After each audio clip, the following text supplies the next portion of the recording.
ခိုင်သာတွင်တေးတံတွင်မှတ်ပုံတင်အမှတ်တမြင်းဆောင်239ဘာလန်ရန်ကုန်မှမောင်မောင်ညွန့်တင်စီစဉ်တင်ဆက်လိုက်ပြီးအချစ်ကြောင့်စကားပြောတတ်လာပြီ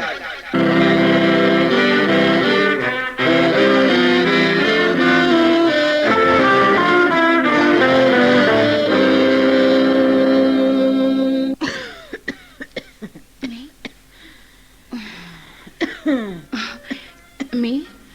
ရောဒီစီလေးတောက်ပြီးစာမြုပ်ပူပူလေးတောက်လိုက်ပါအောင်နော်အားရှိသွားနော်မင်းနော်အေးအိုးမေ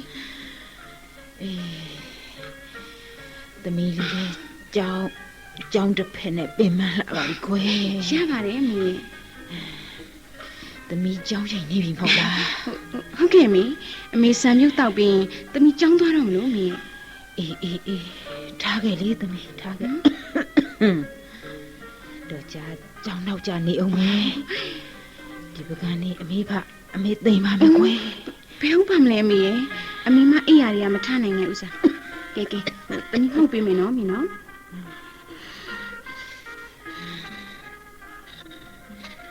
ကဲရှော့မင်းတောက်လိုက်ပါအေးအမေတွေတောက်ပါမယ်ခွေအမေဒီယောဂါနဲ့သမီးလေးလည်းဒုက္ခရောက်လာပြီနော်ဒီလိုလေးဘယ်ဟုတ်ပါမလဲငါသမီးလေးလိမ်မာပါပြီတဲ့ခွေဒါနဲ့သမီးလေးအဖေရောခွေဖေးလားမနစ်တည်းကတုံးဟုတက်ပြီးလွှတ်သွားဆွဲတယ်မင်းညနေမှပြန်ရောက်မယ်တဲ့အေးတော်ပြီကိုတော်ပြီအမေတောက်လို့ဟွာပါပြီကဲသိမ့်လိုက်တော့ပကံနေသိမ့်စေပြီးကြောင်းသွားတော့နော်သမီးဟုတ်ကဲ့မေဟုတ်ကဲ့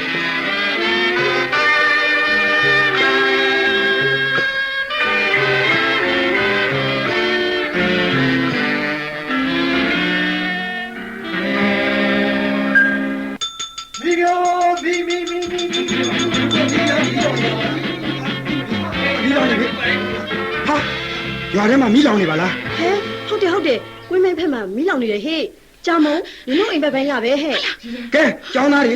ရွာထဲမှာမီးလောင်နေပြီဟဲ့ဒုက္ခပါပဲဆရာကျမအိမ်ကိုပြန်ရင်းနေဆရာဟဲ့ခုမီးလောင်နေတာကျမတို့အိမ်တက်နေပဲဆရာအိမ်မှာအမေတယောက်တည်းအိမ်ဟာလေးကလည်းမထနိုင်ဘူးကျမပြန်မရစီနော်ဆရာဒီလိုဆိုပြန်ကျောင်းသားအလုံးအိမ်ပြန်ရဟဲ့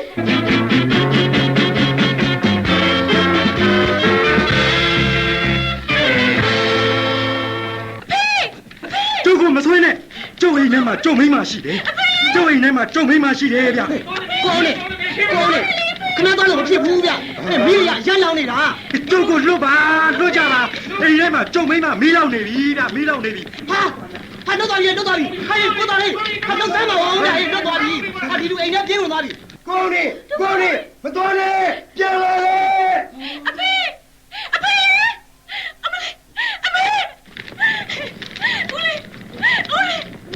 ဟုတ်ကဲ့ပါအမေဟုတ်ကဲ့ပါအဖေဒီပါပြီအဖေဟာကိုနေကိုထုတ်တန်းကြပြီဟာပြီးပြီလောက်ကြပါဦးအဖေဒီပါပြီအဖေ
ကျုပ်စကားပြောတတ်သည်ဓမ္မလူတော်အညီချစ်ကျုပ်စကားပြောတတ်သည် ပျော်ရွှင်မဆုံးပါသည် ကဘာပေါ်မှာနှုတ်သားများတို့သည်နှလုံးသားရဲ့ဆရာစီဘေးသူမဆိုးဆန္ဒရှိကြမည်တွေ့ပြလေးကိုစီကျင်းနာတွေတကယ်ပဲခါကြသည်အသွေးအသားနဲ့နှွေဝင်ချီစီနာမောစိတ်ချမ်းသာမှန်ကြီးရင်ဝင်မှာကိုနာမီ ချစ်ကြောင့်စကားပြောတတ်သည်ဓမ္မလူသဘောအညီချစ်ကြောင့်စကားပြောတတ်သည်ပျော်ရွှင်မဆုံးပါသည် ကဘာပေါ်မှာလူသားများတို့သည်နှလုံးသားရဲ့ဆရာစီဘေးသူမဆိုးဆန္ဒရှိကြမည်တွေ့တာလေးကိုစီအကျဉ်းများတွေတကယ်ပဲထားကြသည်အသွေးအသားနဲ့နှွေဝင်ချီစေတနာပေါ်စိတ်ချမ်းသာမှန်ကြည်ရင်ဝင်မှာကိုနာမီ ဟေးဟဲ့ဒီမှာမိတ်ကလေးနင်းဒီမှာဘာလာလုပ်နေတာဟမ်ဟာဒီမှာကိုကအကောင်းမေးနေတာပါကွာမင်းတယောက်တည်းလားဟမ်အိုးဘယ်လိုမိတ်ကလေးပါလဲစကားလည်းပြန်မပြောပါလားတော့မိတ်ကလေးကိုမေးနေတယ်လေဒီမှာဟိုမင်းနာမည်ဘယ်လိုခေါ်တယ်လဲဟမ်မင်းဒီရွာကလားမင်းကိုတစ်ခါမှမတွေ့ဘူးပါဘူး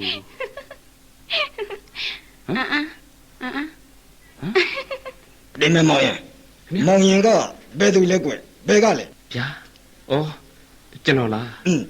ဒီရွာကိုဟိုတလောကမှာပြောင်းလာတဲ့ကျောင်းဆရာပါကျွန်တော်နာမည်မောင်ထွန်းမြလို့ခေါ်ပါတယ်အဖ အေးကွရွာထဲမှာကျောင်းဆရာအစ်စ်ရောက်လာတယ်လို့ပြောတန်ကြတာပဲကွ ဟုတ်ကဲ့ အခုတော့မြင်မှုရတာပေါ့ကွဦးနာမည်လည်းမှတ်ထားအောင်ကွ ဟုတ်ကဲ့ ဦးအောင်စိန်တဲ့မှတ်ထားတော့ဆရာ ဦးအောင်စိန်နဲ့ဟုတ်ကဲ့ခင်ဗျမှတ်ထားပါမယ်အဖဟိုသူလေးကအဖနဲ့ ဗာမီးပါကွကြာမုံနဲ့ ကြားမုံနဲ့ ဒီအိမ်မှာဗာရဲ့မြေးလေးကြာမုံရဲ့နှစ်ယောက်ထဲနေတာ ဩကြားမုံနဲ့လား ဟုတ်တယ် ခုနကကျွန်တော်မေးတာဘာတခုမှပြန်မပြောဘူးအဖရဲ့ ဘယ်ပြန်ပြောပါမလဲကွဗာကြီးမြေးကစကားမပြောတတ်ဘူးကွ ခင်ဗျစကားမပြောတာဘူးဟုတ်လား ဟုတ်ဗျာမြေးလေးကအနေရှာတာကွ ဗျာအနေရှာတာဩဒါကြောင့်မို့ခုနကျွန်တော်ကိုစကားပြန်မပြောတာကိုတနာစရာပဲအဖရဲ့တနာစရာပဲ မဟုတ်ဘူးကွ73နှစ်တမီးအရွယ်ထိတော့စကားပြောတတ်နေပြီ ဟုတ်လား ဘယ်လိုလဲတဲ့10နှစ်လောက်ကရွာမှာမီးလောင်တော့သူအမေရောအဖေပါမီးထဲပါသွားတာတွေ့ပြီးဘယ်လိုဖြစ်သွားမှမသိပါဘူးကွတခါတည်းအားသွားတာစိတ်မကောင်းစရာပဲအဖရဲ့ကဲအဖကျွန်တော်ပြန်မအောင်မယ်ကျွန်တော်ကိုခွင့်ပြုပါအောင်အေးနောက်လဲလာလဲပေါ့ကွ ဟုတ်ကဲ့အဖ ဘာကြီးတို့အင်ကရွာနဲ့တော့နည်းနည်းအစံအဖျားကြတယ်ကွ ဟုတ်ကိစ္စမရှိပါဘူးအဖရဲ့ဒီနေရာကိုကျွန်တော်သဘောကျပါတယ်ကဲကြာမုံကိုပြန်အောင်မယ်နော်ပြန်မယ်အဖရဲ့နော်အေးကွအေး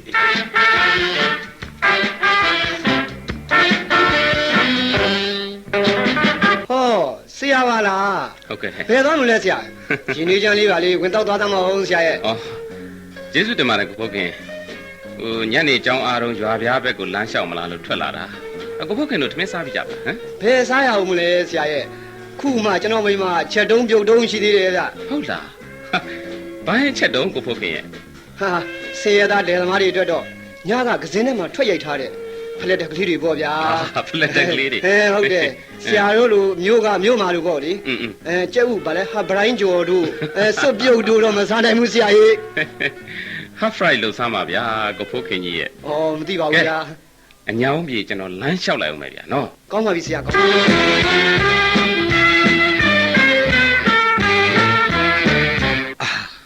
တော်သိလို့ ဟေး ဒီကောင်ကြီးဘယ်တော့မှမွေးလိုက်တာလဲဗျတဲဝါတဲ့ကောင်ကြီးပါလား ကြည်စမ်းတရုံးတစ်ခဲကြီးပဲပြီးစမ်းမအောင်မြချီရအောင်အေးကောင်းကြီးလာစမ်းအဲ့ဒါပဲကြည့်တော့ဒေါ်သိန်းထုံရေသူ့မှာကလေးမြင်ရင်နေကိုမနေနိုင်တာဟိုလူကလေးကောက်ချီလိုက်ဒီလူကလေးကောက်ချီလိုက်တဲ့သူမလို့မယုံမရှာတော့ ဘာကွာကြည်မင်းဘာပြောတယ်ဒီမှာလောကမှာကလေးလောက်တန်ရှင်းတာမရှိဘူးကွာမှတ်ထားဟာကောင်းကြီးဦးကိုချစ်လာအမဲပြုံးနေတဲ့ဟာအမလေးချစ်စရာကောင်းလိုက်တာနော်ဟာတော်တင်းထုံတို့များတဲကုဆိုကောင်းများတားရဏခါမှချီနိုင်တဲ့မိခင်ကောင်းဖြစ်ရတာနဲတဲ့ကုဆိုမဟုတ်ဘူးနော်ကျုပ်တို့မှာတော့တားရွှေဦးကိုခါးတွေဖုအောင်ချီချင်မဲ့သွေးမစုံတဲ့အမြုံမကိုရထားတော့ခက်တယ်ဗျာဘာပြောလဲတော်ကကြီးကိုသွေးမစုံတဲ့အမြုံမလို့ပြောတယ်ဟုတ်လား အမလီတော့ကျမဈေးလာဝယ်မှပဲသူတို့လင်မရလဲရံဖြစ်နေကြပြန်ပြီအေးဟာတားလေးကချိုးစားပြီးနဲ့တူတယ်ဒေါ်သိန်းထုံခမရတို့ကလေးကိုမတိုက်ခဲ့ဘူးလားဗျဟာနှုတ်ဆိုင်စိုးရမယ်အိမ်တောင်ကြက်သေးမရမီးနေလင်ထင်းခွေးတဲ့ဗျခုတော့ကျုပ်မရကသားမပေါက်တော့ကျွန်တော်အိမ်က6ကက်ကက်နဲ့တဲပြင်းစရာကောင်းတယ်ဗျာကျုပ်မှာတားလေးရရင်တချင်းဆိုပြီးချော်လိုက်ဆော့လိုက်နဲ့ဘလောက်ပျော်စရာကောင်းလိုက်မလဲအေးမငိုပါနဲ့တားလေးရေဟာဟောဗျာတားကရှူတွေပန်းပြီမင်းရွှေပန်းကတဲတရမ်းတာကိုကွာသွားမင်းအမေစီသွားတော့ကောင်းတယ်အဲ့ဒီလိုဖြစ်မှကောင်းတယ်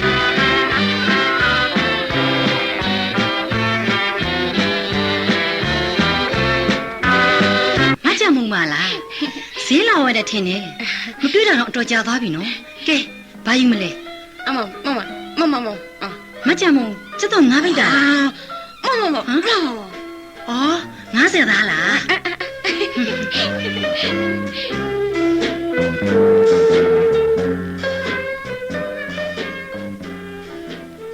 ဟေးကြီးခုနကကောင်မလေးကရွာပြားကလေကွင်းနှမနေတဲ့ဦးလေးအောင်စင်ရဲ့မြေးမလေးကြာမုံမှတ်လားကြည်စမ်းထွားလာလိုက်တာအပြူကြီးတောင်ဖြစ်နေပြီပဲအောင်မယ်ကြာမုံအပြူကြီးဖြစ်တာနဲ့ရှင်ကဘာဖြစ်ရပြန်တာလဲဟာမိမကလည်းကွာမင်းတို့မိမတွေဟာနေရတာကတဲဥဒိုတတ်တာကိုဟာကိုသူများလူသွားမှာသိကြောက်တယ်ပေါ့လေဟုတ်လားကိုလင်ကိုနားကမခွာစေခြင်းခလေးဆိုတဲ့တန်ရောစင်ကျိုးနဲ့ခြီထားရတယ်ကွာမှတ်ထားကိုဦးကဒါပဲကြီးမှာခလေးမရနိုင်တာကိုပဲအပြစ်လုပ်ပြီးပြောနေတယ်ဟဲ့ကြီးမြို့တဲ့ရင်ဆရာဝန်တွေဘာတွေပြကြည့်ပါအောင်လားဘယ်သူဘက်ကချုပ်ရွံ့နေဆိုတာသိရအောင်လေအိုတော်ကျုပ်လည်းတတ်သမျှမှတ်သမျှစမ်းသပ်ပြီးပါပြီသူဟာသူခလေးမရနိုင်တာတော့တတ်နိုင်မှုတော်ရဲ့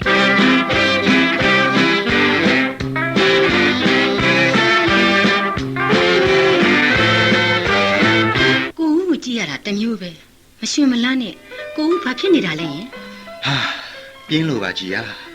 ဒီအိမ်မှာစကားပြောစရာဆိုလို့ကြီးတယောက်ပဲရှိရမလားကြီးကလည်းဈေးရောက်ရတာနဲ့တစ်ဖက်ဆိုတော့ဒီလိုဆိုရင်တရားစာအုပ်ကလေးပါလေဖတ်နေပေါ့လေဟာကွာစာအုပ်တွေဖတ်ရလုံးလို့မျက်စိတွေလည်းညောင်းကုန်ပြီကြီးရိတ်ကြည်လဲကိုဦးစိတ်ချမ်းသာအောင်ကလေးမပွေးပြနိုင်တာကိုစိတ်မကောင်းပါဘူးကိုဦးရဲ့ကြည်ကူတို့ကိုကစိုးကိုစိုးပါတယ်ဘယ်တတ်နိုင်မှမလဲကွာစိတ်မကောင်းဖြစ်မနေပါနဲ့ကံပေါ့ကဲကြည်ကိုဦးတော့တင်းထုံတို့အိမ်မဲ့သွားလိုက်ဦးမယ်နော်ဘာလဲ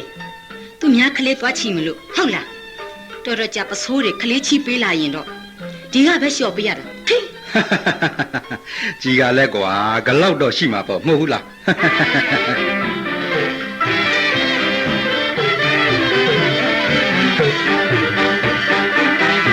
ကဲ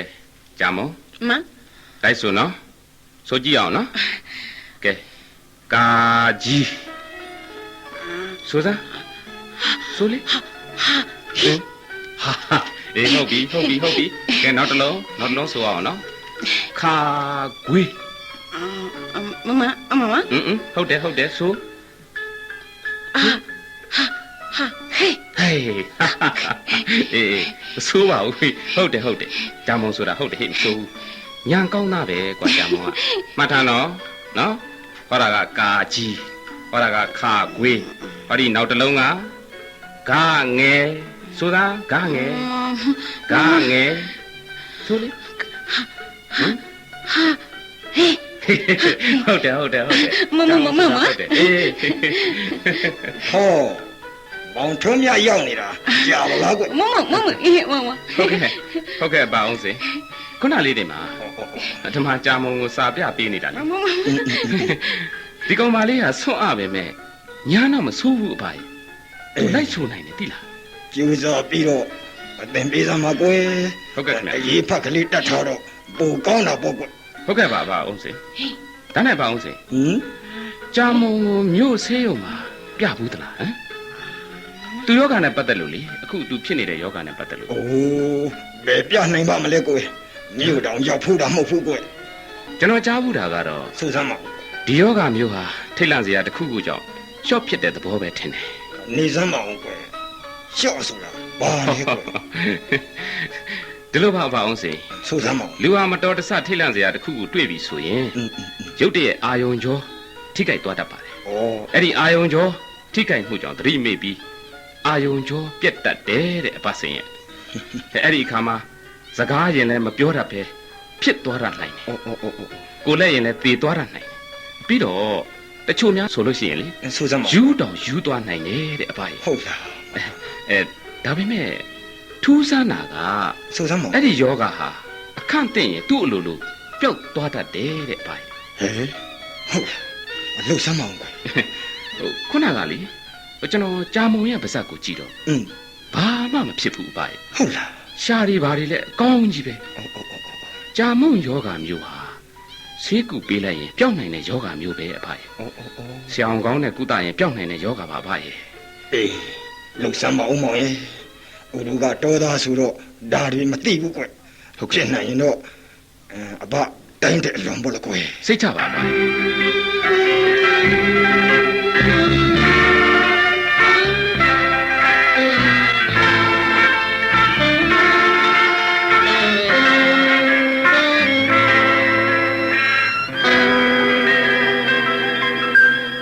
ဟောဆရာကလား ဟုတ်ကဲ့ခင်ဗျာ ဆရာကတော့အချိန်မှန်ပါပဲလား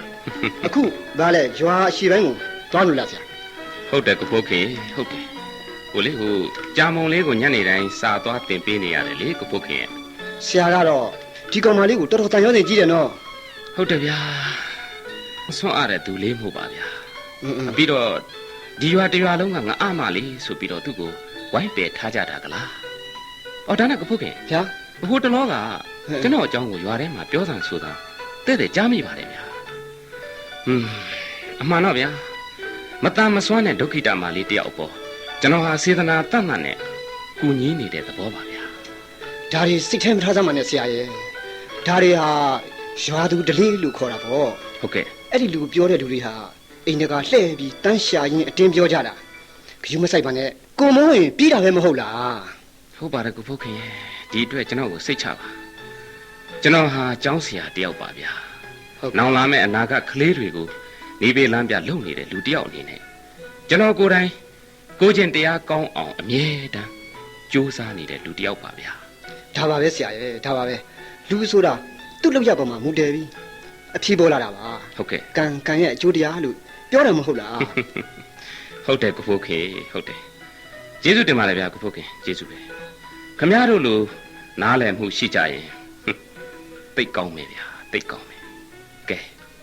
ကျွန်တော်သွားအောင်မယ်နော် ကောင်းပါပြီဆရာကောင်းပါပြီ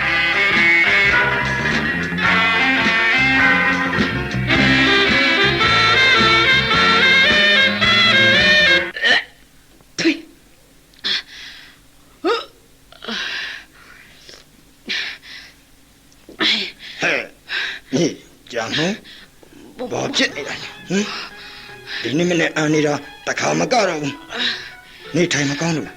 မှန်ကိုလည်းမပူပါဘူးညီဒီနေ့ဘာတွေများစားမိတယ်လဲပြောစမ်းဖို့ပြောစမ်း မဟုတ်ပါပြီမိုးဦးလေဦးတရတီးကိုထင်တိုင်းစားတော့ဗိုက်လာတော့မပေါ်ဘာစီးတောက်တာလဲကဲနေဦးရွာတွေကကျမ်းမာကြီးဆရာမကိုဖိုးသွားခေါ်လိုက်အောင်တက်တောင်အိတ်နေကြာ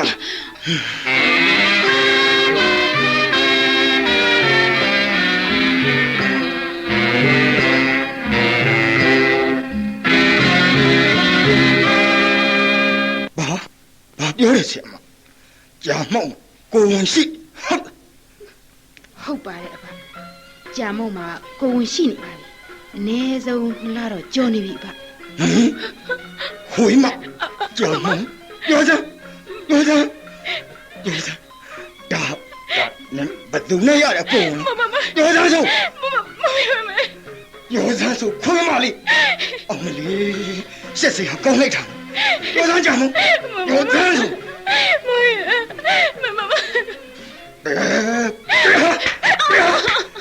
ငါမြင်ကိုမဲတက်တဲ့ခွေးမလေးစောအနေတဲ့သူမို့အဖိုးကအလိုလိုက်ထားငါကန်တက်တယ်ပေါ့လေဘူးတော့ဒီဘိုက်ကဘသူနဲ့ရတဲ့ဘိုက်လေပြောစမ်းပြောဆိုကေဟာအိုးအဖနေပါအောင်အဖရဲ့တော်ပါတော့ဟိုသူ့ကမြစကားမှမပြောတတ်ပဲဒီကမှအောင်ခြေဟန်လက်ဟန်နဲ့ချော့မော်ပြီးတော့မေးကြည့်ပါဦးဒါခွေးမသားကြောင်းဆရာပဲဖြစ်ဖယားမှလို့ရွှေချထားတယ်ဖွတ်ထွက်မှတောင်ပေါ်မှန်းသိတယ်တွေ့ကြသေးတာပေါ့ကြောင်းဆရာရုပ်ရဲ့ဘာတွေဖြစ်နေကြပါလဲအဖဘာတွေဖြစ်နေကြတာလဲဗျာဟင်မင်းအတော်ပဲပေါ့ကွာဗျာအဖတတိထားပါဦးနေပါအောင်ပါရဲ့နေပါအောင်ဆရာမတော်နေစမ်းပါဒီကြောင်းဆရာကိုကျုပ်တန်းနေပါအောင်ပါရဲ့ကျွန်တော်ကိုတတ်မယ်ဟုတ်လားဗျဟုတ်တယ်ကွာဟုတ်တယ်ဘာ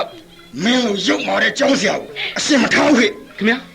ဆရာမကျုပ်ကိုမဆွဲထားနဲ့ဗျာနေပါအောင်ပါရဲ့ကျုပ်ဒီကောင်ကိုတတ်မယ်တတ်ပြမယ်နေပါအောင်ပါရဲ့နေပါအောင်မင်းစမ်းတယ်လောက်ပါအောင်ပါရဲ့ခြေလုံးလက်လုံးနဲ့ဖြစ်ကုန်ပါအောင်မယ်ဆရာမရှင်နေစမ်းအောင်ဆရာမရဲ့ဒီမှာဘာတွေဖြစ်ကုန်ပြီလဲဗျာကျွန်တော်တော့ဘာမှကိုနားမလဲတော့ဘူးဗျာဘာမှကျွန်တော်နားမလဲဘူးဟုတ်လားခွေးမလားကျောင်းဆရာရုပ်ခွေးကြံကြံတယ်လူရိုတွေရှင်ရိုတွေအများယူတဲ့တိတ်ခါဦးမှမထောက်မြောက်လို့အချောင်နှိုက်တတ်တဲ့တတ်တော်ဟုတ်ဗျာဟဲ့ဒီမှာမင်းကြောင့်ငါအေးလေးကြာမုံမှာကိုဝင်ရှိနေပြီကွာသိရလားဗျာကြာမုံကိုအေးမင်းရဲ့ရုပ်မှမှုတယ်လေမင်းကအခုမှမသိတယ်လို့မျက်လုံးကြီးမျက်စံပြီးပြမနေပါနဲ့ကွာဒုက္ခအာနှွဲ့သူကိုညီရမယ်အစားမင်းကကြောရအောင်ကြံသလားကြောရအောင်ကြံသလားဒီမဲ့အဖပြောတာကျွန်တော်ဘာတစ်ခုမှနားမလဲကြာမောက်မှာကိုဝင်ရှိတယ်ဆိုတာကျွန်တော်အခုမှသိရတာပါဒီကိစ္စနဲ့ပတ်သက်ပြီးကျွန်တော်ဘာမှမသိဘူးဘာကိုမှကိုမသိတာပါဒါကိုကျွန်တော်ဖះမှာတစ္ဆာဆိုပြီးတော့ကြိမ်ပြောရဲပါတယ်အဖကျွန်တော်ကြိမ်ပြောရဲပါတယ်ဒီမှာထုံးရကြာမောက်မှာကိုဝင်ရှိနေပြီကွာကိုဝင်ရှိနေဘသူပိုက်လဲဒီအိမ်ကိုကျွန်တော်မသိဘူးထွက်သွားလာနေမင်းတယောက်ပဲရှိတယ်မင်းကလွယ်ပြီးဘသူများဖြစ်နိုင်အောင်မလဲကွာဟဲ့ကျွန်တော်မဟုတ်ဘူးအဖကျွန်တော်မဟုတ်ဘူးဒီမဲ့အဖဒီလိုစကားမျိုးကြားရတာကျွန်တော်သိခွင်းနေကျွန်တော်ဘဝတစ်လျှောက်မှာဒီတစ်ခါတော့ကျွန်တော်သိခါကိုထိပါတာဒီတစ်ခါပဲကျွန်တော်ကြားဘူးတယ်ဘာကွာကျောင်းဆရာမင်းမဘာကုန်သိခါရှိလို့သိခါရှိတယ်ဒီလိုအလုပ်မျိုးကိုလုံးဝမလုပ်ဘူးကွာနားလေခုမှအခါကိုတကာနဲ့ဖုံးလို့မရဘူးမင်းကြောင့်ကြာမို့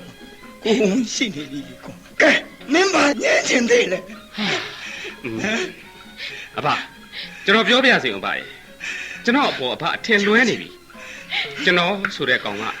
သူ့အရင်နေသူ့အခက်ချိုးသူ့အိမ်ထဲကိုဝင်သူမမြင်အောင်သူ့တစ်တာတွေကပစ္စည်းကိုနိုင်အချောင်ပိုက်တိုက်တဲ့ကောင်မျိုးမဟုတ်ညောင်သီးစားထမင်းတစ်လုံးရေတမုတ်တောက်အတူရိတ်ကိုခိုဘူးတဲ့လူတယောက်ရဲ့ကျေးဇူးကို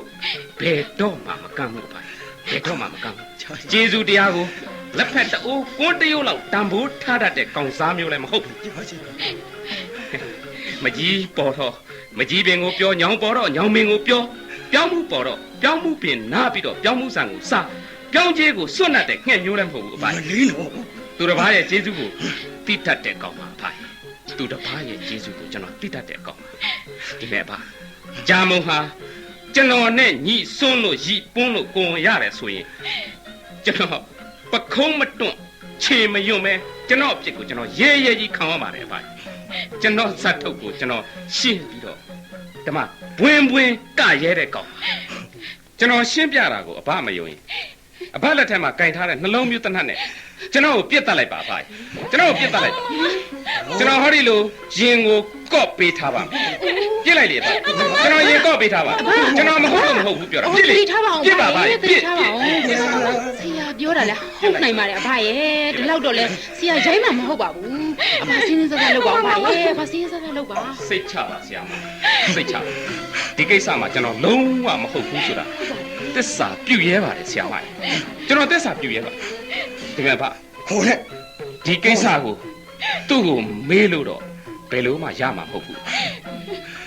ဒီလိုဆိုငါဘာလုပ်ရဒီလိုဆိုငါဘာလုပ်ရဘာစဉ်းစားကြည့်ငါဘာလုပ်ရဒီအကြောင်းရွာထဲပြန်သွားရင်ကိုယ်နှခေါင်းကိုရေထဲမှာနှက်ပြီးသေပြစ်ဖို့ပဲကောင်းသေပြစ်ဖို့သတိထားပါဗျဖြစ်လာမှတော့မီးစင်ကြည့်ကရတာပေါ့လေဘယ်တတ်နိုင်မလဲလေဒီကိစ္စကိုကျွန်တော်စုံစမ်းပေးပါမယ်အဖကျွန်တော်တောင်းဝထားပါကျွန်တော်စုံစမ်းပေးပါ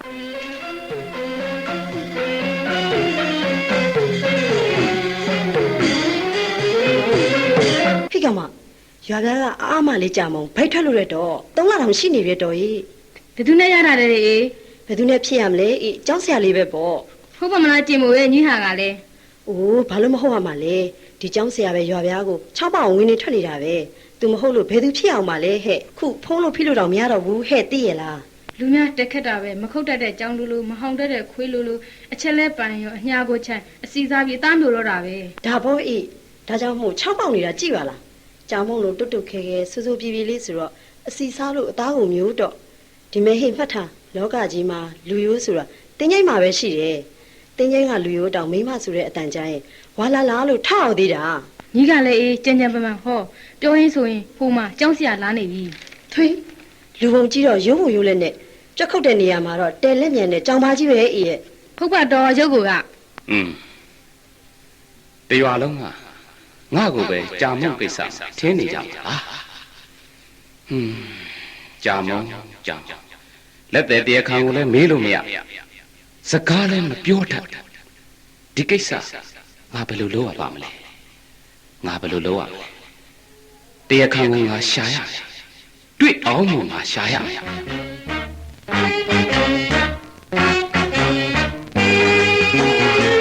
ကိုကြီးကိုဟာ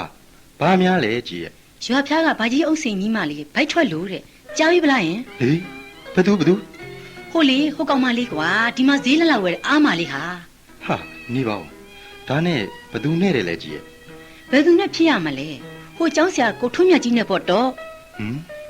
ကျောင်းဆရာထွန်းမြတ်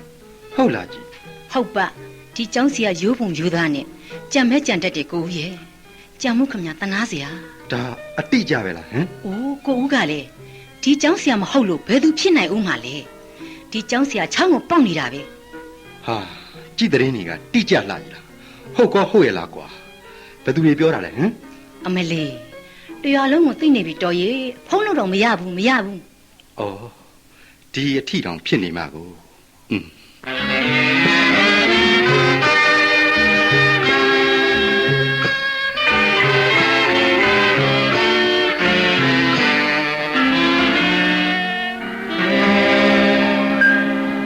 ကြာမုံနေပါအောင်ကြာမုံရေအကိုကြီးပြောတာကိုနားထောင်ပါဦးကြာမုံမှာကိုဝင်ရှိနေပြီလို့အကိုကြီးကြားတယ်ကြာမုံကိုစိတ်မဆိုးရနဲ့ကွယ်အကိုကြီးကြာမုံကိုလက်ထပ်ယူပါမယ်နေပါအောင်ကြာမုံတကယ်ပါကြာမုံရေမသွားပါနဲ့ဘူးတကယ်တော့အကိုကြီးဟာအတွေ့ကိုမရှောင်နိုင်ခဲ့လို့မှားခဲ့တယ်မယ်အကိုကြီးတောင်းကိုအကိုကြီးယူမှာပါနော်ကြာမုံလက်စတတ်တော့ဒီလိုကိုဆရာကိုထုံးမြဟုတ်တယ်ကိုနေဦးဟုတ်တယ်ခမရပြောတဲ့စကားတွေကျုပ်အားလုံးကြားပြီခမရဗျာတော်ရုံမှာပက်ဆက်တယ်လို့ဟမ်ခမရကိုတရားလုံးကလူကြီးလူကောင်းဆိုပြီးတော့တာရင်နာရင်ဥက္ခရဖះဝေယဝိဆာအတွင်းရင်မှုခန့်ထားတာကိုတောင်းမှမထောက်ဒီပါဒီမဲ့အစွန်းအားဖြစ်တယ်အချစ်ဆိုတဲ့စလုံးကိုပုတ်လောက်ရေးပြလို့မှနားမလဲခြေတော်တင်ခံရလို့မှတရားခအမိကိုမဖော်နိုင်တဲ့ဘဝ အဲ့ဒီလိုဘဝအစနာမကောင်းခဲ့တဲ့မိန်းကလေးကိုခမရမို့ခြေတော်တင်ရတယ်ဟမ်ထွီ ဒီမဲ့ကျောင်းဆရာကိုကအပေါ်စီးရလို့ခြံစည်းရိုးခွထိုင်ပြီးစကနိုင်လူမပြော မဟုတ်ဘူးလားခမရမဟုတ်ဘူးလား နေဦးကယောက်ျားကောင်းတစ်ယောက်ပါဗျယောက်ျားကောင်းတစ်ယောက်ပါ ဘာဗျာဘာယောက်ျားကောင်းတယောက်ဟုတ်လား ဟုတ်တယ် စီစီယာကောင်းလိုက်လေဗျာယောက်ျားကောင်းဟာဒီလိုရုံမာတဲ့အလုပ်မျိုးကိုဘယ်တော့မှမလုပ်ဘူးဗျနားလဲလား နေပါအောင်လေသူများကိုကြီးအပြစ်တင်းမနေပါနဲ့ကိုလည်းမှန်နဲ့ပြန်ကြည့်ပြီးမှငါရော6ပြစ်ကင်းသေးလဲစေဟုတ်ဟုတ်ဆန်းစစ်ကြည့်ပါဦး ကျုပ်ဘာလုပ်လို့လဲ ကိုပစိုးဘောက်ကိုမမြင်မဲ့သူများကိုလက်ညှိုးငေါငေါဖိုးတယ်ဆိုတာမိမရှာတွေရဲ့အလုပ်ပါဗျမိမရှာတွေရဲ့အလုပ် ဘာခမရလားကျုပ်ကိုမိမရှာလို့ပြောတာ ဟုတ်တယ်ဟုတ်တယ် ကြားလဲကြားတယ်ဗျာခမရလောက်ရကမှာမိမရှာတွေရဲ့လောက်ရဗျနားလဲ ဘာတော့လဲ ဘယ်နဲ့ဗျာခမရစိတ်ယုံမာနဲ့ကြံလို့မှလူလို့မအော်တတ်တဲ့အာမလေးကို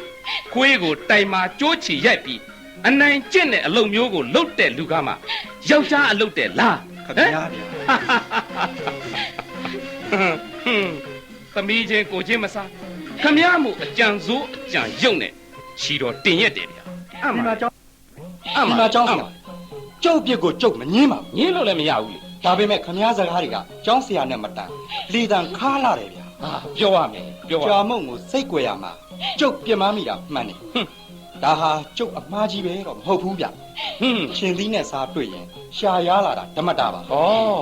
နဖူးတွေဒူးတွေကြတော့အတွေ့မရှောင်နိုင်လို့အမှားတစ်ခုကျူးလွန်မိတာခမည်းကဂျားကခွတ်တုပ်ပြီးကိုသိတိရှင်လူကြားကောင်းအောင်အမှုဖော်ထုတ်နိုင်တာတေဟုတ်တယ်ပေါ့ အမေ ဒီမဲ့ကြာမုံ တော်တော်လာ အပြစ်မှမရှိဘူးကြာမုံကိုကျုပ်ယူမယ်ဒါပဲ ဩ ကောင်းမှမလာနဲ့ကြာမုံကောင်းမခပါနဲ့မင်းကိုနေဦးအတီးယူမှာပါအတီးကိုယူမှာပါဟင်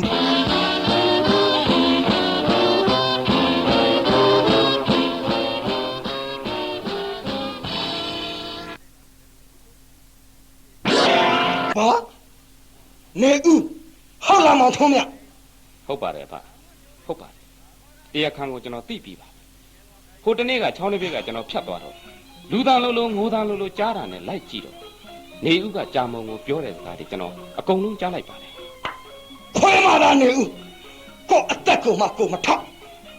သမီးလေးလောက်ရှိတယ်တမယ်ခုသွားတမ်းဟာခုသွားတမ်း သတိထားပါအဖကြီးသတိထားစမ်းစိတ်လိုက်မှမလုပ်ပါနဲ့အဖကြီးအားလုံးကြီးကြီးကျယ်ကျယ်ဖြစ်ကုန်ပါဦး โอ้ဖြစ်ကွာငါတို့ကိုအဆက်ခွဲလိုက်ကောင် ဒုက္ခလေ တိုက်ရမှကိုကျင့်နဲ့ဒီကောင်မျိုးနဲ့ငါမင်းမလေးမညာစေရဘူး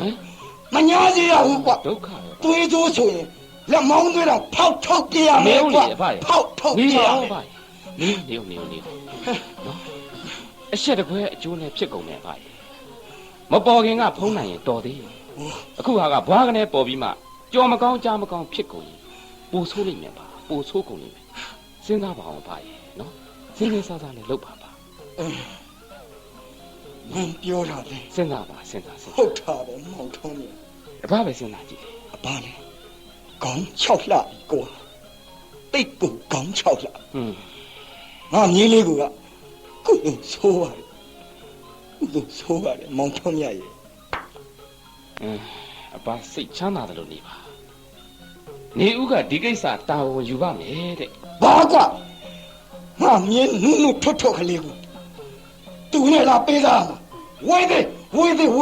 မလေး ဗျာဘာ တာကြီးမရကြီးနဲ့ကွာ ဟုတ်ပါတယ်ဗျာဟုတ်ပါတယ်ကြာမုံကလည်းလုံးဝလက်မခံဘူးပါနေဦးကိုသူကြောက်နေပုံရတယ် ဒီလူချိုးရှင်မောင်ထုံးမြတ် ခင်ဗျာ ခလီအဖေဖို့တို့ဘယ်နဲ့လောက်ကြမလဲတို့ဘယ်နဲ့လောက်ကြမလဲ အဖဓမ္မအဖသာစိတ်ချမ်းသာတယ်လို့နေပါအဖကြာမုံအရှက်မကွဲအောင်ကျွန်တော်ကြာမုံရဲ့အရှက်ကိုကာကွယ်ပေးပါမယ် မင်းကလဲယူဝန်ထမ်းမလို့ အော်ဟုတ်ဒီလိုမပြောပါနဲ့အဖ ထမ်းမလို့လား ဒီလိုမပြောပါနဲ့ကျွန်တော်ဒီကိစ္စမှာဒါတွေပြောလို့အကျိုးမထူပါဘူးကျွန်တော်စကားကိုသာအဖလက်ခံစမ်းပါနော်လက်ခံမယ်မဟုတ်လားဟမ် မောင်ထုံးမြတ် လက်ခံမယ်မဟုတ်လား တကယ်ပြောတာလားဟမ်မောင်ထုံးမြတ်တကယ်ပြောတာလားဟမ် ကျွန်တော်တကယ်ပြောတာပါအဖရဲ့ကျွန်တော်တကယ်ကိုပြောတာကြာမုံကိုတားမှတ်မှမရမှကျွန်တော်ပေါင်းတင်မှာပါအဖ ပေါင်းတင်ပါပါ ဦးကွန်တော့ပါမန်ထုံး ကိစ္စမရှိပါဘူးဗျာကိစ္စမရှိပါဘူး မန်ထုံးနဲ့ကိုလေမန်ထုံးနဲ့အထင်သွင်းနေတောင်းမှပါလေကိုလေပါတာတို့ကိုတာတို့တာတို့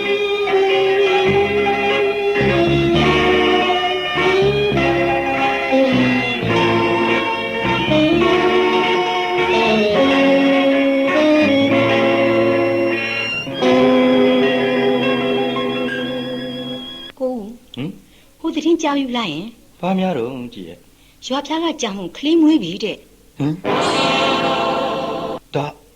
ဒါတကယ်လားကြည့် အိုးတကယ်ပေါ့တဒုံးတခဲကြီးယောက်ျားလေးတဲ့ ကြံမုံကလေးမွေးပြီဆိုပါလားဒီကလေးဟာငါကလေးငါကလေးကိုငါကြည့်ကျင်လိုက်တာကြည့်ကျင်လိုက်တာ ကိုဦး ဟမ် ဘာဖြစ်သွားတာလဲဒီကပြောတာတော့မကြားဘူးမျက်လုံးကလည်းကြောင်တောင်တောင်နဲ့ ဒီမှာကြည့် ဟင်ဘာလဲကိုဒီကြောင်မှုအကြောင်းပြောလိုက်ရင်ကိုဦးမျက်နှာတစ်မျိုးကိုဖြစ်သွားတယ် ဟုတ်တယ်ကြည့်ကိုပြောစရာရှိလို့ ဘာများပါလဲကိုဦးရဲ့လင်မယားချင်းချင်းပဲပြောစရာရှိရင်ပြောပေါ့ မဟုတ်သေးဘူးကြည်မဟုတ်သေးဘူးကိုယ်စကားကိုတေးသေးချာချာနားထောင်ပါပြီးတော့လေစိတ်ကိုထိန်းထားနော်ကြည် ဘာများလဲကိုဦးရဲ့ကိုဦးကထိတ်တလန့်ရှိလိုက်တာ အဲ့ဒီကလေးဟာကိုယ်ကလေးပဲကြည် ဘာကိုဦးဘာပြောလိုက်တယ် ဟုတ်တယ်ကြည်အဲ့ဒီကလေးဟာကိုဦးနဲ့ရတဲ့ကလေး ရှင်ကိုဘယ်လိုပြောလိုက်တာလဲဒါကိုဦးတကယ်ပြောတာလားယင်တကယ်လားယင် တကယ်ပါကြည်တကယ်ပြောတာပါကိုဦးကိုခွင့်လွှတ်ပါကွာတကယ်တော့မမျှော်လင့်မဲ့ဖြစ်သွားတဲ့ကိစ္စဖြစ်ပုံကဒီလိုကြည်တနေ့ကိုဦးအညောင်းပြည်လမ်းလျှောက်ရင်ရွာဖျားဘက်ကိုရောက်သွားတော့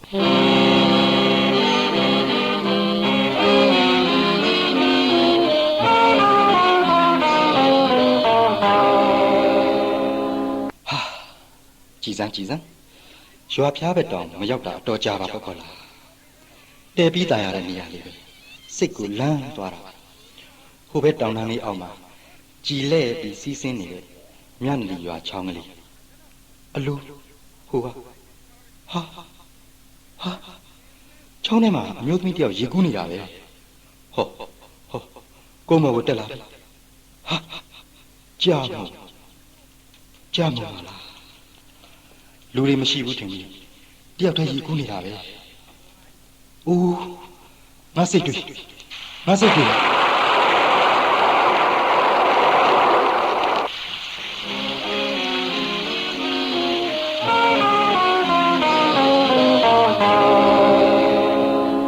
ဒါပါပဲကြည်ကိုဦးကိုစိတ်မဆိုးပါနဲ့နော်ကြည်ကိုစိတ်ဆိုးလိုက်ရင်ကြည်ဟာခက်မိထားတဲ့မိန်းကလေးကိုတိုင်ပင်မိတာပါအိုးကိုကြီးကြည်ဘာပြောရမှာလဲအိုးကြည်မယူနိုင်ဘူးကိုဦးကဒီလိုလူစားမျိုးမှမဟုတ်ပဲ ဟုတ်ပါတယ်ကြည်ဒီနေ့ကိုဦးရွာပြားဘက်ကိုလမ်းလျှောက်ရင်ချောင်းထဲမှာရေကူးနေတဲ့ကြာမုံကိုတွေ့တော့အိုးတော်ပါတော့ကိုဦးကြည်မကြားချင်တော့ဘူးကြည်စိတ်ထိကြိုက်မယ်ဆိုတာကိုသိပါကိုခွင့်လွှတ်ပါကြည်မိမသားတယောက်အနေနဲ့ကိုဒီလောက်ခွင့်လွှတ်နိုင်တာကျေးဇူးတင်ပါတယ်ကိုဦးကြည်ဘာလုပ်ရမှာလဲကြည်ကိုဦးကိုဘယ်လောက်ချစ်တယ်ဆိုတာကိုဦးသိဖို့ကောင်းပါတယ်သိပါတယ်ကြည်သိပါတယ်ခုနကကိုဦးပြောသလိုမမျော်လင့်မဲမှားမိကြတာပါကိုဦးဘက်ကအလွန်ပါဒါတောင်သူတို့ဘက်ကဖုံးဖိထားတယ်ကိုတာဝန်ယူပါမယ်လို့ပြောတော့ကလုံးဝလက်မခံဘူးယောက်ျားကောင်းတယောက်အနေနဲ့ကိုတာဝန်ယူသင့်တယ်ထင်တယ်လေဒါကိုသိတာကျောင်းဆရာကိုထုံးမြတယောက်ပဲသိတယ်ဒါဆိုဟုတ်တယ်ကြီးဒီအကြောင်းကိုကျောင်းဆရာကသိပေမဲ့ကိုတို့မျက်နှာထောက်ပြီးဖွင့်ဟမတိုင်ခဲ့တာပဲရွာမျက်နှာဖုံးဖြစ်တဲ့ကိုအရှက်ရမှာစိုးလို့ပေါ့အိုးကိုရဲ့ရစ်ဆက်လိုက်တာဒါအဲ့ဒီကလေးကိုကလေးပဲကြီးကိုဟာသားသမီးရနိုင်တယ်ဆိုတာသိသေးကြသွားပြီကိုသားကိုချစ်တယ်ကြီးကိုချစ်တယ်ကိုကြည့်ဖို့ပြစ်ပြီမဟုတ်ဘူးကြည့်ကိုတိုင်မလားကြည်လက်ခံမှာကိုသားကိုကြည့်ကျင်တယ်ပြီးတော့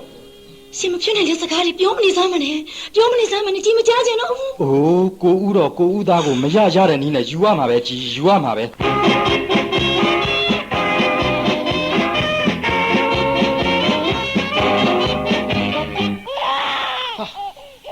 တာကြီးကငိုလိုက်လားကွာအေးလူလေးရဲ့ငိုခိုးဖမ်းလို့ပေးခိုးပြူခိုးဝါနဲ့ကဲဖမ်းခက်လာပြီအာတိတ်လေကွာဖေဖေဒီမှာတချင်းနဲ့ချော့နေတယ်ဟာငိုတယ်ကွာမင်းကလည်းတအားငိုနေတာပဲနေစားမှန်လားဟာရှူရှူတွေစိုးနေတာပဲအေးဖေဖေလဲပြီမယ်နော်တာကြီးတိတ်ကွယ်တိတ်ဩကြမ်းမရေဒီမရေအေးလာအောင်ကွာဒီကိုဒီမှာတာကြီးနှုတ်စားနေပြီနဲ့တူတယ်တော်တော်ငိုးနေတယ်ကွာလာချုပ်ဘူးလေးပါလေးလာတိုက်ဆမ်းမအောင်ကွာ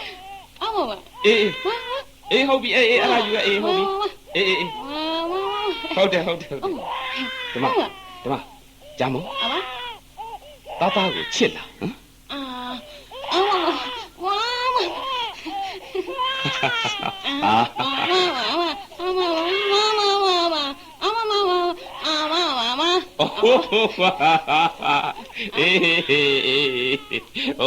ဟုတ်ပြီကြည်စားမေမေကတာတာကြီးကိုလေအချင်းနဲ့ချော့နေတိလားမင်းမေကတချင်းဆိုသိတ်တော်တာကွာမင်းမေကတချင်းဆိုလေမင်းကအော်ငိုလီဟင်ဘာဆိုဘာမှကိုနားလဲမှာမဟုတ်ဘူးမင်းကြည်စားထုလိုက်တာဟုတ်ကြမို့ကိုဘာလို့ထူရတာလဲကြမို့တချင်းဆိုတာတာကြီးကသဘောကျလို့ဒီမှာကြအာပိုလို့တော့អော်ပြီးတော့ခင်းကိုငိုနေအလကားစားတာပါကွာအလကားစားတာကြောင့်နော်အခုကချစ်လို့ကြည်စားတာပါ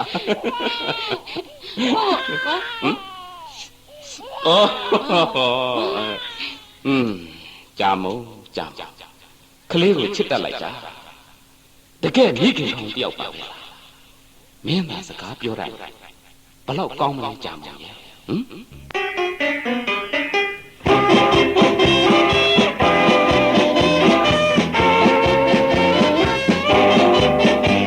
မုံရေဟိုအကိုနဲ့အဖမြို့သွားစရာကိစ္စရှိတယ်နေချင်းပြန်ခဲ့မယ်သိလား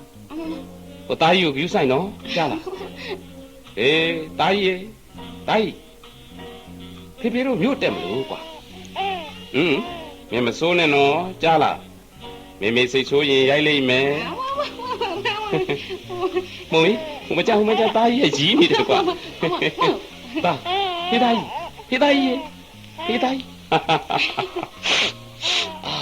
မွေးလိုက်တာကွာဟေးနေလေးဘာတို့သွားတော့မဟဲ့မောင်ရေကိုတို့သွားမယ်နော်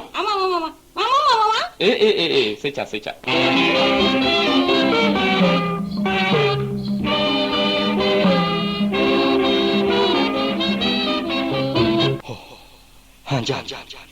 ဒီခွန်ကြီးမျိုးငါချောင်းနေတာကြာ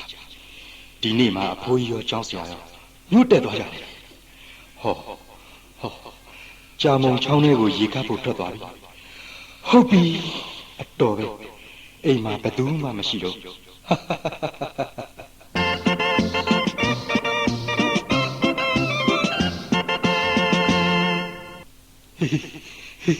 ကြည်စားငါသားကြီးပကက်ထဲမှာအိမ်နေတာတတုံးတခဲကြီးပါလားအမလီချစ်စရာကြီးပါလားတားရဲ့ဒါငါသွေးငါရင်လေးငါအနှစ်အလားကမျောလင့်တောင့်တခဲ့ရတဲ့ငါရင်လေးကြည်စမ်းနှကန်းလေးနှာရံလေးကစငါနဲ့တတရားပဲတားလေးအမလီမွေးလိုက်တာနော်တားမင်းဖေခေါ်နေတယ်လေဟောတားလေးနေပါပြီအမလီတိတ်ပါသားရဲ့ပြန်အိပ်ပါကွာတားဟုတ်လေဖေကချစ်လို့လာကြည့်တာပါကွယ်လာကြည့်တာပါအိုးမငိုပါနဲ့ကွယ်မငိုပါနဲ့အေးဟင်ကြမုံမင်းပြန် ကြာမုံဒါငါကလေးမလားဟင်ဟုတ်တယ်မလားငါကလေးမလားကြာမုံငါကလေးငါ့ကိုပေးပါကွာနော်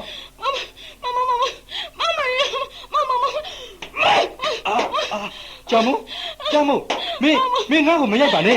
ငါ့ကိုမရိုက်ပါနဲ့ကွာကြာမုံမရိုက်ပါနဲ့ငါကလေးကိုငါချစ်လို့ပါကွာငါချစ်လို့ပါ ကိုနေဦးရှင်တဘာလောက်တာလဲជីမင်းဘာဖြစ်လို့လိုက်လာတာလဲဟင်မင်းဘာဖြစ်လို့လိုက်လာတာလဲကွာဟင် ဒီမှာကိုနေဦးရှင်ဟာလေအတော်ကိုရက်စက်တဲ့လူခုမှမရားကြီးတယောက်လို့ရှိနေရတာတော့မှတာယူယူပြီးသူများကလေးကိုခေါ်သေးတယ်လို့ ဘာပြောလဲជីဒါသူများကလေးမဟုတ်ဘူးကွာငါကလေးကိုငါပိုင်နေငါကလေးကိုငါယူမယ်ဘာဖြစ်လဲငါယူမယ်ကွာ ရှင်စဉ်းစားပါဒီကလေးကငငယ်လေးရှင်ယူသွားလို့ဘာလုပ်နိုင်ဦးမှာလဲဒီအရွယ်ဟာမိခင်နဲ့ခွဲလို့ရတဲ့အရွယ်မဟုတ်ဘူးဆိုတာရှင်နည်းနည်းလေးမှမစဉ်းစားမိဘူးလားဟင် အိုးမသိဘူးဘာမှမသိဘူးငါသားကိုငါချစ်လို့ငါဖြစ်တယ်လို့မွေးမယ်မင်းငါကိုတားလို့မရဘူးငါသားကိုသူများအဖေမခေါ်ခိုင်းဘူးငါသားငါနဲ့ပဲနေရမယ်ငါသားကိုဘ누구လက်ထဲမှာအကြောင်းမခံနိုင်ဘူးကွာအကြောင်းမခံနိုင်ဘူး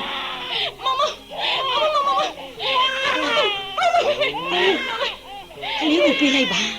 ခမကူအမေတောင်းနေပြီပြန်ပေးလိုက်ပါရှင် မပေးဘူးကွာမပေးဘူးဒါငါသားကွာကြာမုံငါ့ကိုမဆွဲပါနဲ့ကွာတားကိုမဆွဲပါနဲ့တားနာကုန်ပါမယ်မပေးဘူးသွားမယ်ငါသားကိုငါခေါ်သွားမယ်ကွာရှင်မလို့ရဆောပြန်ပေးလိုက်ပါရှင်ဒါဘာလို့ကြလဲမပေးဘူးငါသားជីငါ့ကိုမဆွဲပါနဲ့ကိုကိုမဆွဲနဲ့မတားနဲ့ကိုသွားမယ်ကိုသားကိုကိုခေါ်သွားမယ်ရှင်မလို့နဲ့ဆိုပြောတာမရဘူးလားဟင်ဂျာမုံလက်ထဲမှာလည်းတနန်းနဲ့ဂျာမုံမပြင်းနဲ့နော်မပြင်းနဲ့ဂျာမုံမင်းကိုကိုတနန်းနဲ့ပြစ်မလို့မလားဟင်မလို့ပါနဲ့ကွာငါသားလေးကို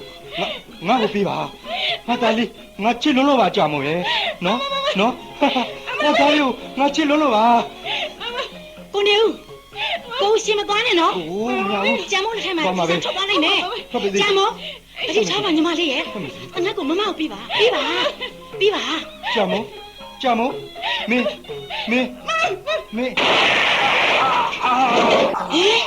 ကိုတဲ့ပါပြီလာကြပါဦးရှင်ဂျာမုံကျမတို့ကြာတနက်လေးပြတ်လိုက်ပြီလာကြပါဦးရှင်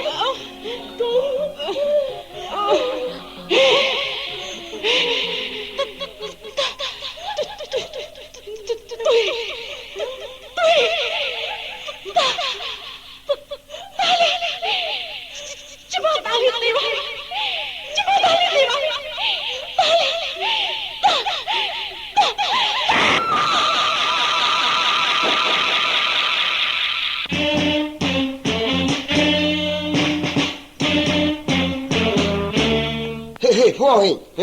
ရွာသားကအားမလေးကြာမုံကသူ့သားကိုဝင်လူတဲ့နေဦးကိုသူ့အဖို့တနက်နဲ့ပြစ်တက်လိုက်တာပွဲချင်းပြီးသေးပြီဆိုပဲဟုတ်တယ်ဟဲ့စခန်းမှုနဲ့ရွာလူကြီးတွေတဲ့စစ်ဆေးပြီးတော့ကိုနေဦးလောင်းကိုဆေးရုံပို့လိုက်ပြီတဲ့ကွာ ဟုတ်ပါတော့ကြာမောင်ကအားတယ်အာကတတိဟေသူ့ဖို့တနက်ကြီးနဲ့နေဦးကိုပါပြစ်လိုက်တာတခါလဲတနက်မှန်ပြီးလဲသွားတာပဲအဲ့ဒီနေဦးစီကသွေးကိုခလေးကိုပါပေးကုန်တာအဲ့ဒါသူ့သားလေးကိုပါတနက်မှန်နဲ့ထင်ပြီးသတိတွေသွားတာခုထိသတိမရသေးဘူးတဲ့ဟေဒုက္ခဖြစ်မှဖြစ်ရပါလေဖြစ်မှဖြစ်ရပါ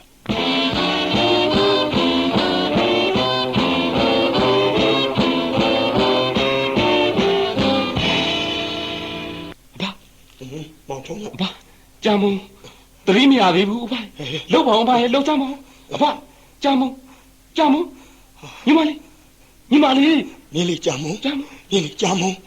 ကဲမောင်ထုံးမြညနာကိုရင်းနဲ့ပစံကိုယ်ပစံမမင်းဟုတ်ကဲ့စံမကိုကဲမင်းလေးတရီရလာမောင်ထုံးမြမင်းလေးတရီရလာပြီကိုဟုတ်ကဲ့ရအောင်လည်းခပ်ပြီးစမ်းမောင်ရအောင်လည်းခပ်ပြီးစမ်းဟုတ်ကဲ့ကြာအကူပါကိုထုံးမြကြည်စမ်းမအောင်ဒီမှာမှတ်မိပလားဟမ်မှတ်မိပလားဟ လေးဂျာမန်အကိုလေမမီတားလေးရောတားလေးရောကြာမုံတားလေးဟာဂျာမုံစကားပြန်ပြောရပြီဟာဝင်သားလိုက်တာဂျာမုံစကားပြန်ပြောရပြီဘာဂျာမုံစကားပြန်ပြောရပြီဗျအဖိုင်သိလားငါမင်းလေးစကားပြန်ပြောလာပြီဟုတ်တယ်ဗျဟုတ်တယ်ကြည်စမ်းမစကားပြန်ပြောလာဝင်သားလိုက်တာဗျရေတဲ့ထူးစမ်းပါလားကိုတဲ့ထူးစမ်းပါလားတားလေးရောတားလေးဘယ်မှာလဲပြစမ်းမအောင်ကြာမုံရှိပါတယ်ဂျာမုံရေတားလေးရှိပါတယ်တားလေးဘာမှမဖြစ်ဘူး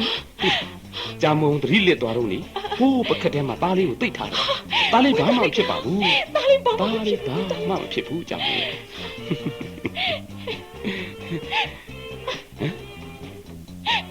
ဂျာမုံဘာဖြစ်လို့ငိုနေတာမငိုနဲ့တော့လေမငိုနဲ့တော့ကဲဟောဒီမှာကြော့ဟောဒီမှာတားလေးရော့ပြစမ်းမအောင်ကိုကြော့တားလေးဟုတ်တယ်ဒါနဲ့ကိုလိုမျိုးသွားမယ်ဆိုဟုတ်တယ်ကြာမဟုတ်တယ်မြို့တက်မဲ့ကမထွက်ဖြစ်ဘူးလေအဲ့ဒါနဲ့အကိုတို့ပြန်လာကြပါဟုတ်လားအေးအကိုတို့ပြန်လဲရောက်ရောရွာတွေကတနတ်တန်ကြားဒီရောက်တော့ကြာမုံသတိလစ်ပြီးလဲကြနေတာတွေ့ရတယ်ကိုဘယ်လိုဖြစ်တာလဲညီမပြောသားမအောင်ကြာမဘယ်လိုဖြစ်တာလဲဘယ်လိုဖြစ်တယ်လဲဆိုတော့အေးသူကြာမုံကလေးကိုခေါ်ဖို့ကြာမုံလေးကြာမုံတားကိုလူပြီးတော့စိတ်မထိန်နိုင်မင်းနဲ့အဖိုးအမြင်ပြစ်နေကြတော့ပြစ်တဲ့နဲ့ပြစ်ထလိုက်မိတာပါကိုသူတေးပလိုက်သူတေးသွားပလိုက်ဟုတ်တယ်ပြောစမ်းမကြာမုံပြစ်လိုက်တဲ့တနတ်တန်ရနဲ့တခါတည်းပွဲချင်းပြီးဟိုရှင်သူတေးသွားပြီဟုတ်လားတေးသွားပြီဒီလိုဆိုရင်ကြာမုံတော့ဒုက္ခပါပဲကိုကြာမုံလူတတ်မိပြီကြာမုံလူတတ်မိပြီအေးကွယ်တားလေးကိုသူလူပြေလို့ကြာမုံပြစ်မိရပါကြာမုံကဲပါအောင်ကိုနော်ကြာမုံကဲပါအောင်ကြာမုံလူတတ်မိပြီ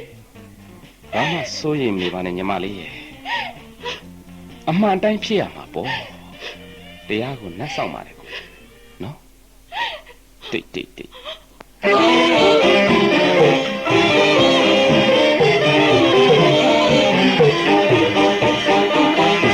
ဟိုမမကြမုံကိုမှုစစ်ဖို့တို့လာပြီဟေးတိတ်တော့ဟုတ်တယ်ကွာဒီနေ့အမိန့်ချမဲ့တည်းပဲကွာဖျားဖွာမကြမုံလေးလွတ်ပါစေဒီအမှုနဲ့ပတ်သက်ပြီးဤရုံးတော်ကအထက်ထစီစစ်၍အမင်းချမှတ်လိုက်သည်မှာတရားခံဖြစ်သူမတ်ကြမုံသည်မိခင်ကောင်းတို့ရင်သွေးပေါ်ထားသောမေတ္တာကြောင့်သာမိမိရင်သွေးအတွက်ခုခံကာဝယ်မှုဖြင့်ဤလူသတ်မှုကိုကျူးလွန်နေခြင်းဖြစ်သည်ဤရုံးတော်မှာတရားခံအားအပြစ်စီဟုမယူဆထို့ကြောင့်တရားခံအားတရားစဉ်လွတ်လိုက်သည်ကြာမုံလွတ်ပြီဘာကြာမုံလွတ်ပြီကြာမုံလွတ်ပြီဝင်မတော်လားဘယ်လိုပြောလိုက်တာလဲကိုကြီးဘယ်လိုပြောလိုက်တာလဲဟုတ်တယ်ကြာမုံလည်းဝင်သားမယ်သူရှိအောင်မလဲကိုကြီးကိုလည်းဝင်သားကျိုးစမ်းမအောင်ကိုလည်းသိဝင်သားဒါနဲ့ကိုဗျာတားလေးဝင်တားလေးလားရှိပါတယ်ကြာမုံရဲ့မမလေးဟောမှမတွေ့ဘူးလားသူ့အဖိုးချီထားတယ်လေသူ့အဖိုးလက်ထဲမှာမကြည့်ဟုတ်ပါရဲ့ဟိုတားလေးရောငိုနေလိုက်ရင်ကိုသူခမနှုတ်စာတော့ငိုရှားတာပေါ့ကြာမုံရဲ့တိုင်းသူ့အဖိုးနဲ့အကိုနဲ့ဆိုရင်လေသားလေးနဲ့ကြာမုံခွဲခွာနေရတဲ့ရက်ကလေးတွေမှာလေအကိုတို့ဟာအိတ်ကောင်းရင်မအိတ်ရစားကောင်းရင်မစားပေါ့ကြာမုံရဲ့ကဲပါလေဒါတွေထားပါတော့လာသားလေးစီသွားကြရအောင်ဟုတ်ကဲ့ကိုဟုတ်ကဲ့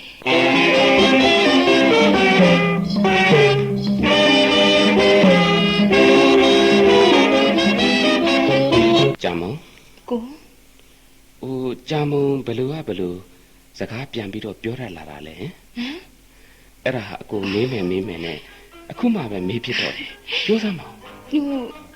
ကြာမလည်းမသိဘူးကိုတကယ်မသိဘူးဟိုလူကြီးကိုတနက်နဲ့ထိတော့အေးသားလေးပါထိသွားတယ်ထင်တာနဲ့တအားအော်မိတာပဲဟုတ်လားအေးပြီးတော့သွေးတွေကိုမြင်ပြီးကြောက်အားလန့်အားနဲ့အော်မိတာ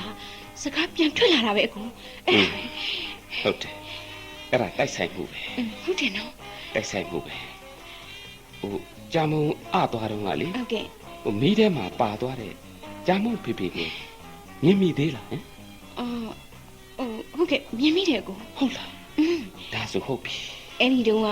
မီးလောင်နေတဲ့ထုတ်တိုင်းပြုတ်ကြပြီးဖေဖေကိုပြီးနေတော့ဖေဖေတကိုယ်လုံးသွေးတွေရဲနေတာပဲအဲ့ဒါကိုမြင်ပြီးကြာမုံအသွားတာလားမသိဘူးကိုကြီးသိဖြစ်နိုင်လားသိဖြစ်နိုင်တယ်ဒါပေမဲ့လို့ခုလိုကြာမုံစကားပြန်ပြောရလာတာနဲ့ပတ်သက်ပြီးဒီတဲ့ခိုင်လုံတဲ့အဖြေကိုအကိုတွေ့ထားတယ်ဘာများလဲအကိုရဲ့ကြာမုံစကားပြန်ပြောထလာတာနဲ့ပတ်သက်ပြီးအကိုကဘယ်လိုအဖြေများတွေ့ထားလို့လဲလို့ပြောစမ်းမအောင်ဟုတ်တယ်အကိုအဲ့ဒီအဖြေကိုတွေ့ထားတယ်အမှန်ကတော့ကြာမုံဟာအချစ်ကြောင့်စကားပြန်ပြောရလာတာပါကွယ်ရှင်အချစ်ကြောင့်ဟလာကိုဟုတ်တယ်ကြာမုံဟုတ်တယ်ကြာမုံသားလေးကိုချစ်တဲ့အချစ်ကြောင့်ကြာမုံဟာပြန်လဲပြီးတော့စကားပြောရလာတာပါဘယ်လိုတားကိုချစ်တဲ့အချစ်ကြောင့်ဟလာကိုဟုတ်တယ်တိတ်ဟုတ်တယ်ကြာမုံတိတ်ဟုတ်တယ်ဒီကမ္ဘာလောကကြီးမှာမိခင်ကသားသမီးကိုချစ်တဲ့အချစ်လောက်ဘယ်အချစ်ကမှစွမ်းအားမကြည့်ဘူးအမေမြတ်တာမိဘမြတ်တာတကူအကြီးမားဆုံးပဲကြာမုံဟုတ်ကဲ့ကိုတကူအကြီးမားဆုံးအဲ့ဒီအင်မတန်တကူကြီးမားတဲ့မိခင်မြတ်တာကပဲအာနေတဲ့ကြာမုံကလေးကိုပြန်လဲပြီးတော့တတိယ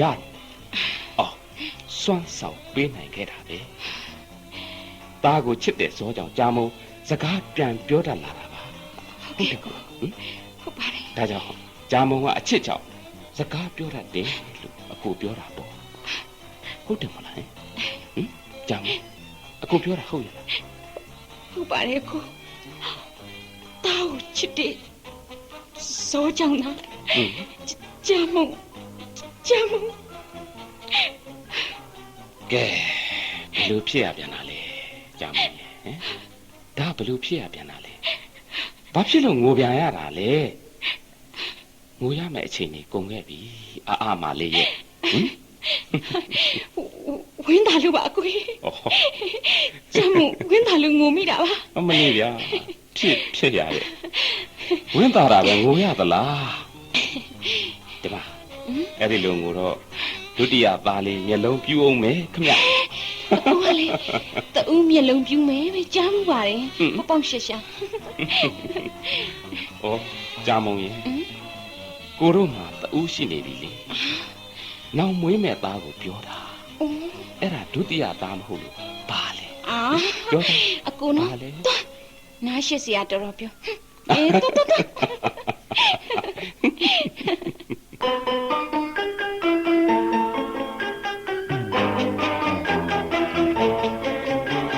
မယုံကြည်နိုင်အောင်ပြီးချင်တွေ့အန်ရဲ့တွေ့တကယ်ဝင်ပါရန်လေပြေစိတ်ချမ်းနေမေရှာဖွေတွေ့တော့နေမှာကွယ်လူချင်းရင်တန်းတနေတယ်ဖြူလူချင်းစရာပြမြစ်တာရဲ့ဘာလဲလူသားတိုင်းကွယ်တကယ်ပင်လူလားလုံးမတည်းအတွေ့အကြလေးတစ်ခုရဲ့မနွေအချစ်ကြောင့်စကားပြောရလာတယ်ကျင်နာနှလုံးသားပြူစင်တယ်ငါရ28မြစ်တာတွေ့ជីတာပြုံးလေးဒီကိုကျူတာပြိုးတော့မလို့ခွေရင်ဝဲစိတ်ဆန်းလို့နေကြည်လင်းမြေချမ်းလို့ပါဒီချစ်တော်တာရှင်များရှင်ဒီဇာတ်လမ်းမှာထုံးရဖြစ်ဟန်တော်ထုံးကြားမုံဖြစ်တနုကြီးကြီးသိမ့် နေဦးအဖြစ်ဖျားပုံသိမ့်နှံအောင်အပအုံးစိန်အဖြစ်အလျှော့တော်ချစ်လိုက်ဝင်ကြီးကြီးဖြစ်ရုပ်ရှင်တရုပ်ဆောင်ဆန်းဆန်းနွဲ့ခေါ်ဆန်းဆန်းတင်ဖိုးခင်ဖြစ်ကြိုက်ထော်အောင်ဟင်းဖိုးတာအောင်ရုပ်ရှင်တရုပ်ဆောင်ကင်းမိုးချုပ်အေးအေးမူညံ့ညံ့မိုးတို့ကပါဝင်ပြုဆောင်ထားကြပါတယ်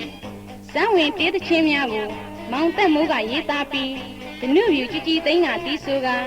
ဂီတစီစဉ်သူမောင်ဆွေမွန်ပန်းတော်ကြီးနှင့်သူ၏အဖွဲ့ကဂီတရတဖန်ကြီးကပါရမီစတူဒီယိုမှာ A1 ဥဆန်တဲ့အဖွဲ့ကအတန်ဖမ်းယူပေးထားပြီးခိုင်းစားတွင်တေးတံတွင်မှတ်ပုံတင်မှတ်တမြင်းဆောင်230ဘာလန်ရန်ကုန်မြို့ကမြမတပီလုံးအတွက်မူပိုင်းထုတ်လုပ်ဖြန့်ကြည့်လိုက်ပါတယ်ကျေးဇူးတင်ပါတယ်ရှင်